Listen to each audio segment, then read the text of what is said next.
mapigilan ng labi o anumang parte ng mukha kapag nagpapagulong ng masking tape. Ang dapat mo lang gawin ay hipa ng masking tape at dapat ma-shoot ito sa dulo ng ating table at 2 sets ang kailangan mong magawa.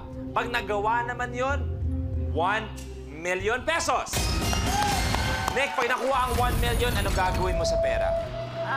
Bala ko sana i-share yung kalahati, if ever, kay mommy kasi hindi na siya nag-work. So, Okay. simula nung nawala si daddy, ayaw na namin siyang ipag-work para hindi na siya ma-stress. Kasi yung kinamatay ng daddy ko, heart problem siya. So, as much as possible, ayaw na namin siyang magtrabaho kasi siya na lang yung meron siya. Parang mommy na lang namin yung Relax, meron sa amin. enjoy life na lang. Yes, gusto namin enjoy na lang, kami na lang yung mag-work for her.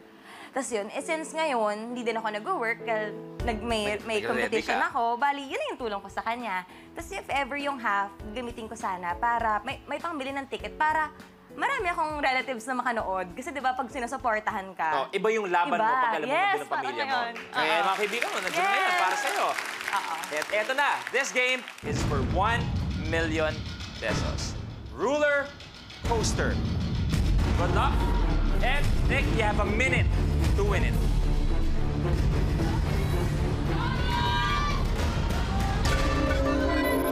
The game begins in 3, 2, 1. Go!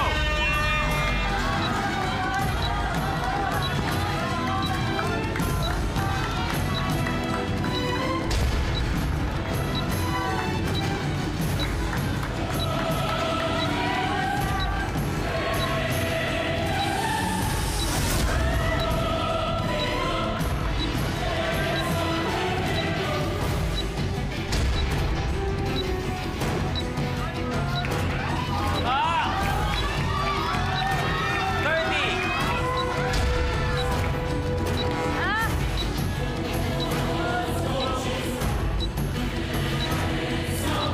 Twenty!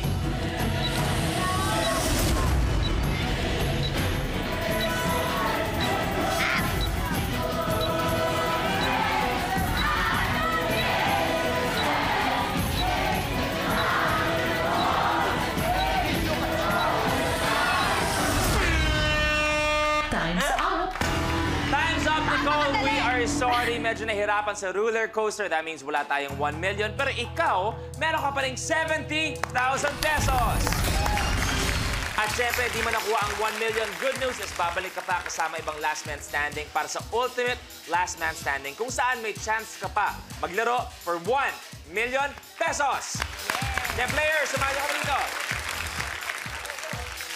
Kaya naman sa ating mga players na hindi pinalag ngayong araw, don't worry dahil may last chance pa kayo bukas. Eto, kaya mag-ensayo, maging alisto, nagmalin nyo, isa na sa inyo ang susunod na mananalo ng 1 milyong piso. Panibagong kulitan, asaran, tapatan, lahat-lahat ng yan. See you all tomorrow dito pa rin sa Minute to Win It, Last Man Standing.